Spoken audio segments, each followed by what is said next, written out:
ಹೊರಗಡೆ ಊಟ ತಿಂಡಿ ಮಾಡೋ ಬದಲು ಅಥವಾ ಜಂಕ್ ಫುಡ್ ಏನಾದರೂ ತಿನ್ನೋ ಬದಲು ಈ ರೀತಿ ಮನೆಯಲ್ಲೇ ಹೆಲ್ದಿ ಆದಂತಹ ಸಲಾಡ್ಗಳನ್ನ ಮಾಡ್ಕೊಂಡು ತಿನ್ನೋದ್ರಿಂದ ನಮ್ಮ ದೇಹದ ಆರೋಗ್ಯ ಕೂಡ ತುಂಬಾ ಚೆನ್ನಾಗಿರುತ್ತೆ.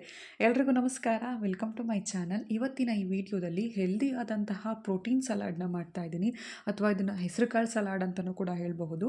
ಈ ಪ್ರೋಟೀನ್ ಸಲಾಡ್ ಮಾಡೋದಕ್ಕೆ ಒಂದು ಬೌಲ್ಗೆ 1 ಕಪ್ಪಷ್ಟು ಸಿಪ್ಪೆ ತೆಗೆದಿರುವಂತಹ ಸೌತೆಕಾಯಿನ ಈ ರೀತಿ ಚಿಕ್ಕದಾಗಿ ಕಟ್ ಮಾಡ್ಕೊಂಡು ಹಾಕಿದ್ದೀನಿ. ಇದ್ರ ಜೊತೆಗೆ 1 ಕಪ್ಪಷ್ಟು ಕ್ಯಾರೆಟ್ ತುರಿ, ಹಾಗೆ ಅರ್ಧ ಕಪ್ಪಷ್ಟು ಈರುಳ್ಳಿನ ಈ ರೀತಿ ಚಿಕ್ಕದಾಗಿ ಕಟ್ ಮಾಡಿಕೊಂಡು ಸೇರಿಸಿದ್ದೀನಿ.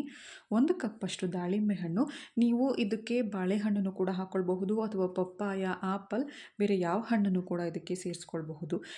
ಇದ್ರ ಜೊತೆಗೆ 1 ಕಪ್ಪಷ್ಟು ಮೊಳಕೆ ಬರೆಸಿರುವಂತಹ ಹೆಸರು ಕಾಳು, ಹಾಗೆ ಬಾದಾಮಿ, ಗೋಡಂಬಿ, ದ್ರಾಕ್ಷಿನೂ ಕೂಡ ಈ ರೀತಿ ಚಿಕ್ಕದಾಗಿ ಕಟ್ ಮಾಡಿಕೊಂಡು ಸೇರಿಸಿದ್ದೀನಿ. ರುಚಿಗೆ ತಕ್ಕಷ್ಟು ಉಪ್ಪು, ಹಾಗೆ ಒಂದು ಸ್ವಲ್ಪ ಪೆಪ್ಪರ್ ಪೌಡರ್ ಕೂಡ ಹಾಕಿದ್ದೀನಿ. ಕಾಲು ಭಾಗದಷ್ಟು ನಿಂಬೆಹಣ್ಣಿನ ರಸನ ಕೂಡ ಸೇರಿಸಿದ್ದೀನಿ. ನಿಂಬೆಹಣ್ಣಿನ ರಸ ಹಾಕಿರೋದ್ರಿಂದ ತುಂಬಾ ರುಚಿ ಅದ್ಭುತವಾಗಿರುತ್ತೆ. ಇದ್ರ ಜೊತೆಗೆ ನೀವು ಜೇನುತುಪ್ಪನೂ ಕೂಡ ಹಾಕ್ಕೊಳ್ಬಹುದು, ಆಪ್ಷನಲ್, ಅದು ಬೇಕು ಅಂದರೆ ಹಾಕ್ಕೊಳ್ಳಿ, ನಾನಿಲ್ಲಿ ಹಾಕಿಲ್ಲ. ಇದನ್ನೆಲ್ಲ ಹಾಕಿ ಮತ್ತೊಮ್ಮೆ ಚೆನ್ನಾಗಿ ಮಿಕ್ಸ್ ಮಾಡಿಕೊಂಡ್ರೆ ಹೆಲ್ದಿಯಾದಂತಹ ಪ್ರೋಟೀನ್ ಸಲಾಡ್ ರೆಡಿಯಾಗಿರುತ್ತೆ. ವೆಯ್ಟ್ ಲಾಸ್ ಮಾಡ್ತಿದ್ರೆ ಇದನ್ನು ಮಾರ್ನಿಂಗ್ ಬ್ರೇಕ್ಫಾಸ್ಟ್ ಆಗಿ ಕೂಡ ನೀವು ತಿನ್ನಬಹುದು, ಅಥವಾ ವೆಯ್ಟ್ ಗೇನ್ ಆಗಬೇಕು ಅನ್ನೋರು ಕೂಡ ಇದ್ದರೆ ಬ್ರೇಕ್ಫಾಸ್ಟ್ ಜೊತೆಗೆ ಈ ಸಲಾಡ್ನ ನೀವು ಸೇವಿಸ್ಬೋದು. ಇದರಲ್ಲಿ ಹೈ ಕ್ಯಾಲೋರಿ ಹಾಗೆ ಪ್ರೋಟೀನ್ಸ್ಗಳೆಲ್ಲ ಇದೆ. ಹೆಸರು ಕಾಳು ಆಗಿರಬಹುದು, ಅಥವಾ ಸೌತೆಕಾಯಿ, ಕ್ಯಾರೆಟ್ ಆಗಿರಬಹುದು, ತುಂಬಾ ಪ್ರೋಟೀನ್ ಇರುವಂತಹ ತರಕಾರಿಗಳು. ಇದನ್ನು ನೀವು ಮಧ್ಯಾಹ್ನ ಆಫೀಸ್ಗೂ ಕೂಡ ತೊಗೊಳ್ಬಹುದು.